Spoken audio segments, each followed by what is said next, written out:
తేజస్సు కలిగినటువంటి నాదెండ్ల మనోహర్ గారికి, ఆలపాటి రాజేంద్ర ప్రసాద్ గారికి, అదేవిధంగా పవర్ స్టార్ అభిమానుల పురిటిగడ్డ, అన్నదాతల ఆత్మ ప్రతీక అయినటువంటి అత్తోట గ్రామస్తులందరికీ కూడా మనస్ఫూర్తిగా అభినందనలు. ఈ గ్రామంలో నేను ఎలక్షన్ ముందు వచ్చినప్పుడు విపరీతమైనటువంటి అభిమానం చూపించారు.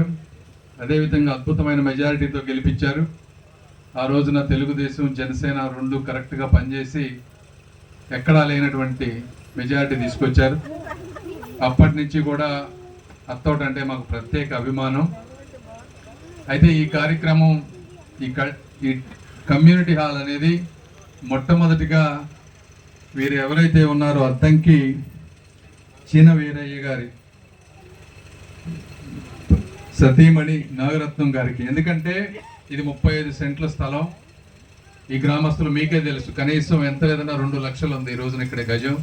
అంటే 35 సెంట్లు అంటే ఇంటూ 2 వేసుకుంటే 70 లక్షలు, 3 లక్షలు వేసుకుంటే 1 కోటి రూపాయలు. 70 లక్షల నుంచి 1 కోటి రూపాయలు విలువ చేసి ఈ రోజున 10 లక్షల గురించే పొడుచుకునే పరిస్థితుల్లో 1 కోటి రూపాయలు దానం చేశారంటే వారికి నా మనస్ఫూర్తిగా నేను అభినందనలు తెలుపుతా ఉన్నాను. రెండోది, దీన్ని కట్టడానికి అవసరమైన దాదాపు 45 నుంచి 50 లక్షల వరకు అవుతుంది కమ్యూనిటీ హాల్. సోదనకుంట రాఘవేంద్ర ప్రసాద్, అదేవిధంగా వారి వైఫ్ కళ్యాణి, వీళ్ళిద్దరూ అమెరికాలో డాలస్లో 30-40 సంవత్సరాలు డాక్టర్లుగా పనిచేశారు, పెద్దవారు అయిపోయారు. వారికి ఈ ప్రాంతంతో సంబంధం లేదు, వాళ్ళెవరు గుంటూరు జిల్లాకు సంబంధించినటువంటి వ్యక్తులు కాదు, వాళ్ళది ప్రకాశం. అయితే మాతో ఉన్నటువంటి అభిమానంతో ఆంధ్ర రాష్ట్రానికి ఏదో ఒకటి చేయాలి అని అంటే, సరే కమ్యూనిటీ హాల్స్ అవసరం ఉందంటే వాళ్ళు 4 కోట్ల రూపాయలు మాకు ఇస్తే 9 గ్రామాల్లో ఒక్కొక్క దగ్గర 40 నుంచి 50 లక్షల రూపాయలు పెట్టి ఈ 9 కమ్యూనిటీ హాల్స్ కడతా ఉంటే, తెనాలి ప్రాంతంలో ఎక్కడ అని అడిగితే మనోహర్ గారు, రాజా గారిని అడిగితే అత్తోటలో కూడా చేయండి అన్నారు. నాకు ఇష్టమైన ప్రాంతం కాబట్టి అత్తోటని ఒక కమ్యూనిటీ హాల్గా సెలెక్ట్ చేసి ఈరోజు శంకుస్థాపన చేశాం. కాబట్టి ఇందాక మనోహర్ గారు చెప్పినట్టు ఎలక్షన్ ముందు అంటే గ్రామాల్లో రాజకీయాలు సహజం, గ్రూపులు సహజం, ఇవన్నీ ఎప్పటికీ పూర్తిగా నివారించడం ఎవరి వల్ల అయ్యేటువంటి పరిస్థితి కాదు.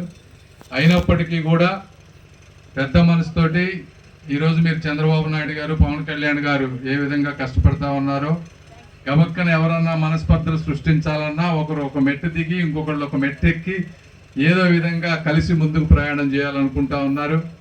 చంద్రబాబు నాయుడు గారికి చూడని ముఖ్యమంత్రి పదవి కాదు, ఆయన తెలియని ప్రపంచంలో తెలియని వ్యక్తులు లేరు. అయినా కూడా ఆయన కూడా ఈ రోజున తగ్గి 1-2 సార్లు రాష్ట్ర భవిష్యత్తు కోసం ఈరోజు కష్టపడతా ఉన్నారు.